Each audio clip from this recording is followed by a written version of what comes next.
Hi hello ನಮಸ್ಕಾರ, welcome back to my new vlog. ನಾನಿವತ್ತು daily ವ್ಲಾಗ್ನ ಮಾಡ್ತಾ ಇದ್ದೀನಿ. ಹಾಗೆ ವಿಡಿಯೋ ಇಷ್ಟ ಆದರೆ ಒಂದು ಲೈಕ್, ಒಂದು ಶೇರ್, ಒಂದು ಕಮೆಂಟ್ ಮಾಡೋದನ್ನ ಮರಿಬೇಡಿ. ಅದಕ್ಕಿಂತ ಮೊದಲು ಸಬ್ಸ್ಕ್ರೈಬ್ ಆಗೋದನ್ನ ಮಾತ್ರ ಮರಿಬೇಡಿ ಅಂತ ಹೇಳ್ತಾ ವಿಡಿಯೋನ ಸ್ಟಾರ್ಟ್ ಮಾಡೋಣ ಬನ್ನಿ. ಇಷ್ಟು ದಿವಸ ಊರಲ್ಲಿದ್ನಲ್ವಾ, ಇನ್ನೇನು ಸ್ಕೂಲ್ ಶುರುವಾಯ್ತಾ ಬಂತು. ಇನ್ನೊಂದು 5-6 ದಿನ ಸ್ಕೂಲ್ ಇದೆ. ಸೊ ಅದಕ್ಕೇ ಮುಂಚೆನೇ ಹೋಗಿ ಮನೆಯೆಲ್ಲ ಕ್ಲೀನ್ ಮಾಡ್ಕೋಬೇಕು ಅಂತ ಹೇಳ್ಕೊಂಡು ಬೇಗನೆ ಬಂದಿದ್ದೀನಿ. ಮುಂಚೆ ಎಲ್ಲ 1 ದಿನ 2 ದಿನ ಆಯ್ತು ಏನಂಗೆ ಬರ್ತಿದೆ, ಬಟ್ ಈ ಸಲ ಬೇಗ ಬಂದಿದ್ದೀನಿ. ಅಂದರೆ ಒಂದು 5-6 ದಿನ ಮುಂಚೆನೇ ಬಂದಿದ್ದೀನಿ. ನನಗೆ ಆಲ್ರೆಡಿ ಹುಷಾರಿಲ್ಲ ತುಂಬ, ಅಂದರೆ ಮಂತ್ರಾಲಯಕ್ಕೆಲ್ಲ ಹೋಗಿ ಬಂದಿದ್ದೀನಲ್ವ, ಫುಲ್ ಸುಸ್ತಾಗ್ಬಿಟ್ಟು ಕಾಲೆಲ್ಲ ಊದ್ಕೊಬಿಟ್ಟಿತ್ತು. ಬಿಸಿಲು ಅದೆಲ್ಲ ಆಗಿ ಫುಲ್ಲು ಸ್ಕಿನ್ನೆಲ್ಲ ಒಂಥರ ಬರ್ನ್ ಆದಂಗೆ ಆಗೋಗ್ಬಿಟ್ಟಿದೆ. ಊರಲ್ಲಿ ಇದ್ದಿದ್ದಕ್ಕೂ ಅದಕ್ಕೂ ನೋಡೋಕ್ಕೆ ಆಗ್ತಿಲ್ಲ, ಅಷ್ಟು ಸ್ಕಿನ್ನೆಲ್ಲ ಸುಟ್ಟೋದಂಗೆ ಆಗ್ಬಿಟ್ಟಿದೆ. ಸ್ವಲ್ಪ ದಪ್ಪನೂ ಕೂಡ ಆಗಿ ಬಂದಿದ್ದೀನಿ. ಇವಾಗ ಯೋಗ ಅದು ಇದು ಮಾಡಿ ಶುರು ಮಾಡಬೇಕು ಕೆಲಸಗಳನ್ನ, ಡಯೇಟು ಮಾಡಿಕೊಂಡು. ಇವತ್ತು ಬೆಳಗ್ಗೆಯಿಂದನೇ ವ್ಲಾಗ್ನ ಮಾಡೋಣ ಅಂದ್ಕೊಂಡೆ, ಬಟ್ ಮಾಡೋಕ್ಕಾಗಿಲ್ಲ. ಸೊ ಇವಾಗ ಒಂದು 10 ಗಂಟೆನೇನೋ ಆಗಿದೆ. ಇವಾಗ ವ್ಲಾಗ್ ಮಾಡೋಣ ಅಂತ ಮಾಡ್ತಾಯಿದ್ದೀನಿ. ಸಿಲಿಂಡ್ರುಗಳೆಲ್ಲ ಖಾಲಿಯಾಗಿತ್ತು. ಸೊ ಸ್ನಾನ ಮಾಡೋಕ್ಕೂ ಸಿಲಿಂಡ್ರ್ ಇರಲಿಲ್ಲ, ಅಡುಗೆ ಮನೆಯದು ಸ್ವಲ್ಪ ಇತ್ತು. ಅದಕ್ಕೇ ಸಿಲಿಂಡ್ರು ಅವ್ರು ಬಂದರು, ಸಿಲಿಂಡ್ರ್ ತೊಗೊಂಡು ಸ್ನಾನಕ್ಕೆಲ್ಲ ಫಿಕ್ಸ್ ಮಾಡ್ತಾಯಿದ್ದೆ. ಹಾಗೆ ಬಟ್ಟೆಗಳನ್ನೆಲ್ಲ ನಮ್ಮ ಮನೆಯವರು ವಾಶ್ ಮಾಡ್ಕೊಂಡಿದ್ರು. ಬಟ್ ಅವ್ರು ವಾಶ್ ಮಾಡಿರೋ ಬಟ್ಟೆ ಒಂದು ಬಟ್ಟೆಯಲ್ಲೂ ಕೊಳೆ ಹೋಗಿರಲಿಲ್ಲ. ಅವ್ರ ಬಟ್ಟೆಗಳು ಎಣ್ಣೆ ಜಿಡ್ಡಾಗಿರುತ್ತೆ, ತುಪ್ಪ ಎಲ್ಲ ಆಗಿರುತ್ತಲ್ವ. ಸೊ ಅದು ನಾನಾದರೆ ಬಿಸಿನೀರಲ್ಲಿ ಹಾಕಿ ಅದನ್ನು ನೆನೆಸ್ಬಿಟ್ಟು ಆಮೇಲೆ ವಾಷಿಂಗ್ ಹಾಕ್ತೀನಿ. ಬಟ್ ಅವ್ರು ಹಂಗೆ ಡೈರೆಕ್ಟಾಗಿ ಹಾಕ್ಬಿಟ್ಟಿದ್ದಾರೆ. ಅದು ಸ್ಮೆಲ್ಲು ಒಂದು ಸ್ವಲ್ಪನೂ ಹೋಗಿಲ್ಲ, ತುಪ್ಪ ಎಣ್ಣೆ ಸ್ಮೆಲ್ ಹಂಗೆ ಹೊಡಿತಾಯಿದ್ವು. ಅದಕ್ಕೆ ಬಟ್ಟೆಗಳನ್ನೆಲ್ಲ ಮತ್ತೆ ವಾಪಸ್ ಒಗೆಯೋಣ ಅಂತೇಳ್ಬಿಟ್ಟು ಮತ್ತೆ ವಾಪಸ್ ಹಾಕಿದ್ದೆ. ಹಾಗೆ ಬೆಡ್ಶೀಟ್ ಕವರ್ಗಳು, ದಿಮ್ ಕವರ್ಗಳು ಎಲ್ಲ ಸ್ವಲ್ಪ ಧೂಳಾಗಿದ್ದು. 1.5 ತಿಂಗಳಾಯ್ತಲ್ವ ನಾನು ಊರಿಗೆ ಹೋಗಿ. ಸೊ ಬಂದು ಮತ್ತೆ ಹಂಗೆ ಮಲ್ಗೋಕ್ಕಾಗಲ್ಲ ಅಂತೇಳ್ಬಿಟ್ಟು ಎಲ್ಲ ವಾಶ್ ಮಾಡಿನೇ ಹಾಕೋಗಿದ್ದೆ. ಬಟ್ ಮತ್ತೆ ಬಂದು ಹಂಗೆ ಮಲ್ಗೋಕ್ಕಾಗಲ್ಲ ಅಲ್ವಾ, ಅದಕ್ಕೆ ಎಲ್ಲ ಮತ್ತೆ ಚೇಂಜ್ ಮಾಡಿ ಹಾಕಿದ್ದೀನಿ. ಅಡುಗೆ ಮನೆಯೆಲ್ಲ ಕ್ಲೀನ್ ಆಯಿತು. ಪಾತ್ರೆಗಳನ್ನೆಲ್ಲ ಏನು ಜೋಡಿಸ್ಕೊಂಡಿಲ್ಲ, ಯಾಕೆ ಅಂತಂದರೆ ಮನೆ ಶಿಫ್ಟ್ ಮಾಡೋದಿತ್ತು. ನಾನು ಮನೆ ಶಿಫ್ಟ್ ಮಾಡೋಕ್ಕೆ ಅಂತೇಳ್ಬಿಟ್ಟು ಮನೆಗೆ ಅಡ್ವಾನ್ಸ್ ಕೊಟ್ಟು ಬಂದಿದ್ವಿ ಆವಾಗ ಊರಿಗೆ ಹೋಗೋಕ್ಕೆ ಮುಂಚೆನೇ. ಬಟ್ ಅವರು ಡಬಲ್ ಬೆಡ್ರೂಮ್, ಅದು ಸಿಂಗಲ್ ಬೆಡ್ರೂಮ್ನೇ, ಇವಾಗಿರೋದು ಕೂಡ ಸಿಂಗಲ್ ಬೆಡ್ರೂಮ್ ಮನೆಯೇ. ಬಟ್ ಇಲ್ಲಿ ಮನೆ ಸಿಗೋದೇ ಕಷ್ಟ ಇದೆ ನಾವಿರೋ ಏರಿಯಾದಲ್ಲಿ. ಇದ್ರೂ ಚಿಕ್ಕ ಮನೆಗೇ ತುಂಬ ಜಾಸ್ತಿ, ಅಂದರೆ ನಾವಿರೋದು ಲೀಸ್ಗೆ, ಬಾಡಿಗೆ ಆದ್ರೂ ಜಾಸ್ತಿನೇ ಇದೆ, ಲೀಸ್ಗೆ ಅಮೌಂಟ್ನೂ ಕೂಡ ಜಾಸ್ತಿನೇ ಇದೆ. ಸೊ ಇನ್ನೇನು ಮಾಡೋದು ಅಂತೇಳ್ಬಿಟ್ಟು ಅವರು ಸ್ವಲ್ಪ ಇನ್ನು ಇದಕ್ಕಿಂತ 1.5 ಲಕ್ಷ ಜಾಸ್ತಿ ಹೇಳಿದ್ರು ಅವರು. ಸೊ ಒಂದು ಸಿಂಗಲ್ ಬೆಡ್ರೂಮ್ಗೆ ಅಷ್ಟು ಹೇಳಿದರು. ಇರಲಿ ಪರವಾಗಿಲ್ಲ ಅಂತೇಳ್ಬಿಟ್ಟು, ಇದರಲ್ಲಿ 3 ವರ್ಷ ಆಯಿತು ನಾವು ಬಂದಿದ್ದು. ಇವಾಗ ಮತ್ತೆ ಇನ್ನೊಂದು ವರ್ಷ ಇದ್ದರೆ 4 ವರ್ಷ ಆಗುತ್ತೆ. ಸೊ ಏನು ಮಾಡೋಕ್ಕಾಗಲ್ಲ ಅಂತೇಳ್ಬಿಟ್ಟು ಕೊಟ್ಟು ಬಂದಿದ್ವಿ ಅಡ್ವಾನ್ಸು. ಅವರೇನೋ ಡಬಲ್ ಬೆಡ್ರೂಮ್ ನೋಡ್ತೀವಿ ಅಂತ ಹೇಳಿದರು ಅವರು ಅವತ್ತು ನಮಗೆ. ಅದು ಸಿಕ್ಕಲಿಲ್ಲ ಅಂತೇಳ್ಬಿಟ್ಟು, ನಮಗೆ ಸಿಗಲಿಲ್ಲ ಸರ್ ಬೇಜಾರು ಮಾಡ್ಕೋಬೇಡಿ ಅಂತೇಳ್ಬಿಟ್ಟು ಮತ್ತೆ ನಮ್ಮ ಮನೆಯವ್ರನ್ನ ಕರೆಸಿ ಇವಾಗ ಒಂದು 10 ಡೇಸಲ್ಲಿ ಕರೆಸಿ ಅಡ್ವಾನ್ಸ್ ವಾಪಸ್ ಕೊಟ್ಟರು.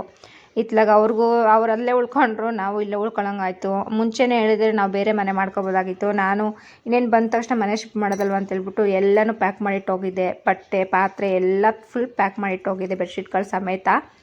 ಎಮರ್ಜೆನ್ಸಿ ಯೂಸ್ ಮಾಡೋಂಥ ಮಾತ್ರ ಇಟ್ಕೊಂಡಿದ್ದೆ. ನಮ್ಮ ಮನೆಯವ್ರಿಗೆ ಅಡುಗೆ ಮಾಡೋಕ್ಕೆ ಏನು ಬೇಕೋ ಅಷ್ಟು ಮಾತ್ರ ಪಾತ್ರೆಗಳನ್ನ ಇಟ್ಟಿದ್ದೆ. ಬಟ್ ಏನು ಮಾಡೋದು, ನನಗೆ ಮನೇಲಿ ಇರೋಕ್ಕೆ ಇಷ್ಟನೇ ಇಲ್ಲ. ಯಾಕೆಂತಂದರೆ ಇದು ಒಂಥರ ಅಪಾರ್ಟ್ಮೆಂಟ್ ಥರ 12 ಮನೆ ಇದೆ ಈ ಬಿಲ್ಡಿಂಗಲ್ಲಿ. ಎಲ್ಲ ಪಕ್ಕನೇ ಮನೆಗಳು, ಮಾತಾಡೋದು ಕೂಗಾಡೋದು ಎಲ್ಲ ಫುಲ್ ಕೇಳಿಸುತ್ತೆ. ಒಂಥರ ಮಲ್ಗೋಕ್ಕೂ ಆಗೋಲ್ಲ, ಒಂಥರ ಹಿಂಸೆ ಅನಿಸುತ್ತೆ. ಒಬ್ರು ಕೆಮ್ಮಿದ್ರೂ ಇನ್ನೊಬ್ರು ಮನೆ ಕೇಳಿಸುತ್ತೆ, ಅಷ್ಟು ಡಿಸ್ಟರ್ಬೆನ್ಸ್ ಆಗುತ್ತೆ. ಮತ್ತು ಸ್ವಲ್ಪ ಓನರು, ಈ ಮನೆಗೆ 2 ಓನರ್ ಇದ್ದಾರೆ. ಸೊ ಒಬ್ಬರು ಓನರು ನಾವಿರೋ ಫ್ಲೋರಲ್ಲೇ ಇದ್ದಾರೆ. ನಾವು ಫಸ್ಟ್ ಫ್ಲೋರಲ್ಲಿರೋದು. ಫಸ್ಟ್ ಫ್ಲೋರ್ ಫಸ್ಟ್ ಮನೇಲಿ ಅವರಿದ್ದಾರೆ, ನಾನು 3rd ಮನೇಲಿದ್ದೀನಿ, ಲಾಸ್ಟ್ನೇ ಮನೇಲಿದ್ದೀನಿ. ಅವ್ರು ಸ್ವಲ್ಪ ಕಿರಿಕ್ ಮಾಡ್ತಾ ಅಮ್ಮ, ಅದಕ್ಕೆ ಇಷ್ಟ ಆಗ್ತಿರ್ಲಿಲ್ಲ. ಸೊ ಹೆಂಗೋ ಮನೆ ಸಿಗ್ತಾರ ಅಂತ ಖುಷಿಯಾಗಿದ್ದೆ. ಬಟ್ ನನ್ನ ಖುಷಿಗೆ ಬ್ರೇಕ್ ಆಯಿತು. ನೋಡಬೇಕು, ನಮ್ಮ ಮನೆ ನೋಡಿದರು. ನೆಕ್ಸ್ಟು ಅದಾದಮೇಲೆ ಅಡ್ವಾನ್ಸ್ ತೊಗೊಂಡು ಬಂದಮೇಲೆ ಹಿಂಗೆ ಆಯ್ತಲ್ಲ ಅಂತ ಅವರು ಬೇಜಾರು ಮಾಡಿಕೊಂಡು ಮತ್ತೆ ಬಂದು ನೋಡಿದರು. ಬಟ್ ನಮಗೆ ಅಡ್ಜಸ್ಟ್ ಆಗೋ ಅಂಥ ಥರದ್ದು ಯಾವುದೇ ಮನೆಗಳು ಸಿಗ್ತಾಯಿಲ್ಲ ಅಂತ ಹೇಳ್ತಾನೆ ಇದ್ರಲ್ವ. ನಾನು ಇನ್ನೆಷ್ಟು ಟಾರ್ಚರ್ ಮಾಡೋಕ್ಕಾಗತ್ತೆ ಅವ್ರಿಗೆ ಅಂತೇಳ್ಬಿಟ್ಟು ಹಂಗೆ ಸುಮ್ಮನಾದೆ. ನೋಡೋಣ, ಇದೊಂದು ವರ್ಷ ಹಿಂಗೆ ಮುಂದೆ ಹೋಗೋಣ, ಇಷ್ಟು ದಿವಸನೇ ಇದ್ದೀವಲ್ವ ಅಂತೇಳ್ಬಿಟ್ಟು. ನೋಡಬೇಕು, ಮಧ್ಯದಲ್ಲಿ ಯಾವಾಗಾದ್ರೂ ಸಿಕ್ಕರೆ ಮಾಡ್ಕೊಳ್ಳೋಣ ಅಂತ ಸುಮ್ಮನೆ ಇದ್ದೀನಿ. ನಾನೇನು ತಲೆ ಕೆಡಿಸ್ಕೊಂಡಿಲ್ಲ.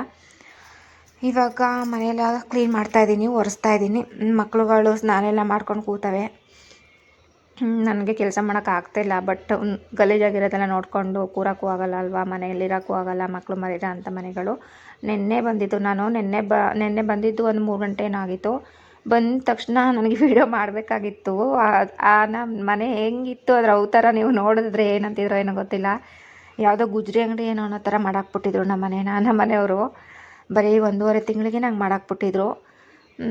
ಬಟ್ ನಾನು ಸುಸ್ತಾಗಿತ್ತಲ್ವ, ಅದಕ್ಕೆ ವಿಡಿಯೋ ಏನೋ ಮಾಡ್ಕೊಳ್ಳಿಲ್ಲ. ಬಂದ ತಕ್ಷಣ ಸುಸ್ತು ಜೊತೆಗೆ ಸಿಟ್ಟು ಎಲ್ಲ ಬರ್ತಾಯಿತ್ತು ನಮ್ಮ ಮನೆಯವ್ರ ಮೇಲೆ. ಇದು ಏನಪ್ಪ ಇದು ಹಿಂಗೆ ಮಾಡಿದಾರಲ್ಲ ಅಂತೇಳ್ಬಿಟ್ಟು. ಬಟ್ ಏನು ಮಾಡೋಕ್ಕಾಗಲ್ಲ, ನಾವಿದ್ದರೆ ಫ್ಯಾಮಿಲಿ, ನಾವಿಲ್ದವ್ರು ಬ್ಯಾಚುಲರ್ ಅಲ್ವಾ, ಹಂಗೆ ಅಂದ್ಕೊಂಡು ಹೊತ್ತಾಗಿ ಸುಮ್ಮನಾದೆ. ಬಂದಾಗ ರಾತ್ರಿ ಸ್ವಲ್ಪ ಜಗಳನೂ ಕೂಡ ಮಾಡಿದೆ, ಹಿಂಗೆ ಮಾಡಾಕಿದ್ದೀರಲ್ಲ ಮನೇನ ಅಂತೇಳ್ಬಿಟ್ಟು. ಬಟ್ ಅವರು ಕೆಲಸದ ಬ್ಯುಸಿಲಿ ಇರ್ತಾರಲ್ವ, ಸೊ ಏನು ಮಾಡೋದು, ಹಂಗಾಗಿ ಸುಮ್ಮನಾದೆ. ಇವಾಗ ನಾನೇ ಎಲ್ಲ ಫುಲ್ಲು ನೆನೆ ಬಂದು ಸ್ವಲ್ಪ ಕ್ಲೀನ್ ಮಾಡಿಕೊಂಡೆ, ಅಂದರೆ ಬಟ್ಟೆಗಳನ್ನೆಲ್ಲ ಎಲ್ಲಿ ಬೇಕಲ್ಲಿ ಬಿಸಾಕಿದ್ರು ಅದೆಲ್ಲ ಕ್ಲೀನ್ ಮಾಡಿದೆ. ಇವತ್ತು ಫುಲ್ಲು ಒಂದು ಕಡೆಯಿಂದ ನೀಟಾಗಿ ಕ್ಲೀನ್ ಮಾಡ್ತಾಯಿದ್ದೀನಿ. ಜೋಡಿಸಿಟ್ಟಿರೋ ಅಂಥ ಬೆಡ್ಶೀಟ್ಗಳು ಅದು ಇದು ಎಲ್ಲ ಏನೂ ತೆಗಿಯಲ್ಲ. ನೋಡೋಣ, ಏನಾದರೂ ಬೇಗ ಸಿಕ್ಕರೆ, ಮನೆ ಏನಾದರೂ ಸಿಕ್ಕರೆ ಚೇಂಜ್ ಮಾಡೋಣ ಅನ್ನೋ ಪ್ಲ್ಯಾನಲ್ಲಿದ್ದೀನಿ. ಏನು ತೆಗಿಬಾರ್ದು ಅಂತ ಅಂದ್ಕೊಂಡು ಸುಮ್ಮನೆ ಇದ್ದೀನಿ. ಇವಾಗ ಸದ್ಯಕ್ಕೆ ನೆಲ ಎಲ್ಲ ಒರೆಸಿ ಹಾಗೆ ಬೇಕಾಗಿರೋ ಅಂಥ ಎಮರ್ಜೆನ್ಸಿ ಪಾತ್ರೆಗಳೇನೇನು ಬೇಕೋ ಅದನ್ನೆಲ್ಲ ನೀಟಾಗಿ ಜೋಡಿಸ್ಕೊತೀನಿ. ಸ್ವಲ್ಪ ಪಾತ್ರೆ ಸ್ಟ್ಯಾಂಡ್ಗೆಲ್ಲ ತೊಳೆದಿರೋದೆಲ್ಲ ಹಂಗೆ ಇದೆ. ಇವಾಗ ಮಧ್ಯಾಹ್ನ ಆಗಿದೆ, ಊಟದ ಟೈಮು. ಬೆಳಗ್ಗೆ ಟೀ ಮಾಡ್ಕೊಂಡು ಹಾಲನ್ನ ಹಂಗೆ ಇಟ್ಟಿದ್ದೆ. ಇವಾಗ ಹಾಲು ಕಾಯಿಸೋಣ ಅಂತೇಳ್ಬಿಟ್ಟು ಕಾಯಿಸ್ಬಿಟ್ಟು ಹಂಗೆ ಊಟಕ್ಕೂ ರೆಡಿ ಮಾಡ್ಕೊಳ್ಳೋಣ ಅಂತ. ಊಟಕ್ಕೆ ಏನೂ ಮಾಡಿಲ್ಲ ನಾನು. ಬೆಳಗ್ಗೆ ಚಪಾತಿ ಮಾಡಿದೆ ಅಲ್ವಾ, ಚಪಾತಿನೇ ಇತ್ತು, ಇನ್ನು 4-5 ರೈಸ್ ಇತ್ತು. ಹಂಗಾಗಿ ಮೊಸರಲ್ಲೇ ತಿನ್ನೋಣ, ಮೊಸರು ಇದೆಯಲ್ಲ ಅಂತೇಳ್ಬಿಟ್ಟು. ನನಗೆ ಹೆವಿ ಕೆಲಸ ಮಾಡೋಕ್ಕಾಗಲ್ಲ. ಎಲ್ಲಿಂದನಾದರೂ ಜರ್ನಿ ಮಾಡಿ ಬಂದರೆ ಒಂಥರ ತುಂಬ ಸುಸ್ತಾದಂಗೆ ಆಗುತ್ತೆ, ಕೆಲಸ ಮಾಡೋಕ್ಕಾಗೋದೇ ಇಲ್ಲ, ಮೈಯೆಲ್ಲ ಭಾರ ಭಾರ ಅನ್ನೋ ಥರ ಫೀಲ್ ಆಗುತ್ತೆ. ಸೊ ಮಕ್ಕಳನ್ನ ಕೇಳಿದೆ, ಮೊಸರಲ್ಲೇ ತಿಂತೀರಾ ಅಂತ. ಹ್ಞೂ ಅಮ್ಮ ಅಂತ ಹೇಳಿದ್ರು. ಹಂಗಾಗಿ ಅವ್ರಿಗೂ ಮೊಸರಲ್ಲಿ ಅನ್ನ ಕೊಟ್ಬಿಟ್ಟು ನಾನು ಮೊಸರನ್ನ ಹಾಕ್ಕೊಂಡು ತಿನ್ನೋಣ ಅಂತ ಇವಾಗ ಮಕ್ಕಳ ಜೊತೆ ಕೂತ್ಕೊಂಡಿದ್ದೀನಿ. ನಮ್ಮನೆಯವರು ಕೆಲ್ಸಕ್ಕೆ ಹೋಗಿದ್ದಾರೆ, ಅವರು ಇನ್ನೇನು ಊಟಕ್ಕೆ ಬರಲ್ಲ ಇವಾಗ ಅಂತ ಹೇಳಿದ್ರು. ಹಂಗಾಗಿ ನಾವೇ 3 ಜನ ಕೂತ್ಕೊಂಡು ಊಟ ಮಾಡೋಕ್ಕೆ ರೆಡಿ ಆಗ್ತಾಯಿದ್ದೀವಿ. ಊಟ ಎಲ್ಲ ಮಾಡಿ ಸ್ನಾನ ಮಾಡಿ ಸ್ವಲ್ಪ ಹೊತ್ತು ರೆಸ್ಟ್ ಮಾಡೋಣ ಅಂತೇಳ್ಬಿಟ್ಟು ಇವಾಗ ಸಂಜೆ ಆಗಿದೆ. ಸಂಜೆ ಒಂದು 6 ಗಂಟೆಗೆ ರಾತ್ರಿ ಊಟಕ್ಕೆ ರೆಡಿ ಮಾಡ್ತಾಯಿದ್ದೀನಿ. ಮಧ್ಯಾಹ್ನ ಸ್ವಲ್ಪ ಹೊತ್ತು ರೆಸ್ಟು ಎಲ್ಲ ಆಯಿತು, ಅದೆಲ್ಲ ವಿಡಿಯೋ ಮಾಡೋಕ್ಕಾಗಿಲ್ಲ. ಇವಾಗ ಸ್ವಲ್ಪ ಬಸ್ಸಾರು ಮಾಡೋಣ ಅಂತೇಳ್ಬಿಟ್ಟು ತರಕಾರಿ ಏನೂ ತೊಗೊಂಡು ಬಂದಿಲ್ಲ ನಾನಿನ್ನು.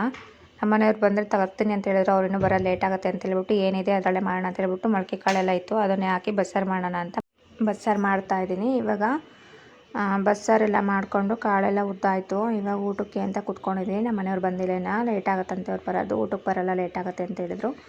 ಊಟ ಎಲ್ಲ ಮುಗಿಸಿ ಮಾಮೂಲಿಯಾಗಿ ನೈಟು ಯಾವಾಗಲೂ ಕೂಡ ಅಡುಗೆ ಮನೆ ನೀಟಾಗಿ ಕಾಣಬೇಕು. ಬೆಳಗ್ಗೆ ಎದ್ದ ತಕ್ಷಣ ಅಡುಗೆ ಮನೆ ನೀಟಾಗಿರಬೇಕು.